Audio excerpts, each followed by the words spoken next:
And we are back after the holiday break, and I am so excited to see you all on Sunday. The standings are taking shape, and the final playoff push is officially underway come Sunday morning. Just going to go over one more time the league leaders heading into the final three-game stretch of the regular season. Currently, completion percentage, we have Siegel and Shimmy Cohen both at 71%, having a strong years. Bernhack with 13 passing touchdowns, Siegel with 4 rushing touchdowns. Isaac Gindi still leads the way with receptions at 21. Jojo Matute, that hookup with Siegel is proving to be a really, really strong connection with 7 receiving touchdowns. We have Roden, the INT leader right now with 3, and Jake Cluck is currently the sack king with 7. Also, we're going to do passing by touchdown count.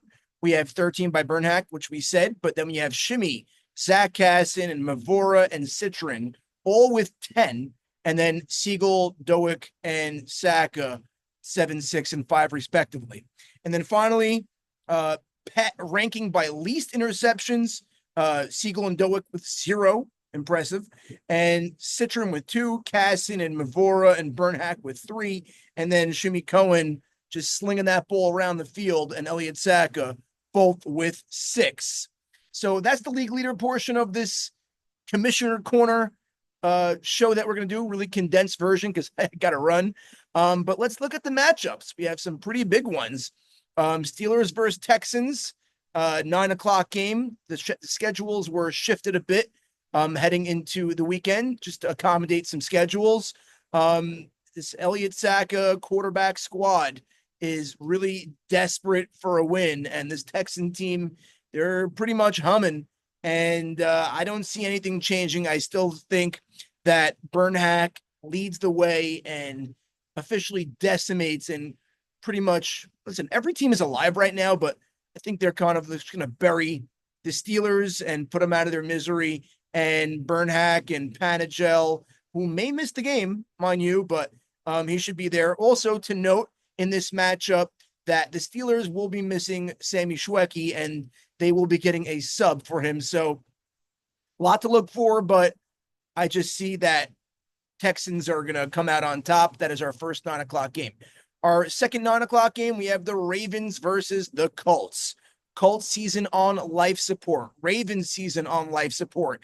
A lot to be determined here in this matchup. Zach Casson with a retooled squad.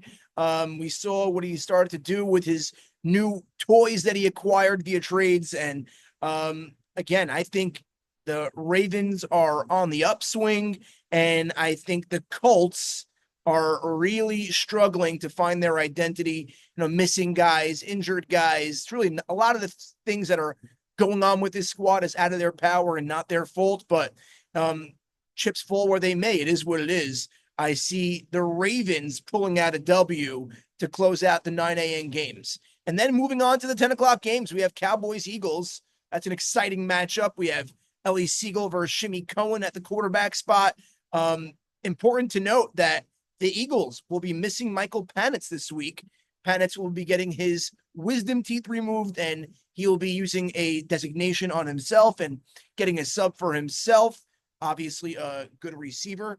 And for the Eagles, sorry, flying by my face. By the Eagles, it's kind of in that spot in the season is, what is this team? Are they an elite team to be reckoned with, or are they a middle of the pack team that just wants to get hot come playoff time? But I think this is a big game. Right now, the Cowboys are favored. They are the best team in the league right now. However, I do see the Eagles taking this game. That is my first upset call of this portion of the show. And then finally, we have Fins versus the Niners at 10 o'clock. Now, this is going to be a challenging game for the Dolphins. They are down not 1, but 4 players, and they're going to be getting subs, which is yet to be reconciled yet. Going up against a Niner team, which scuffled a bit, but I think this is a get well spot for them. And I think that the Niners decimate and bury and obliterate the Dolphins squad, which is not really their squad. So it's tough.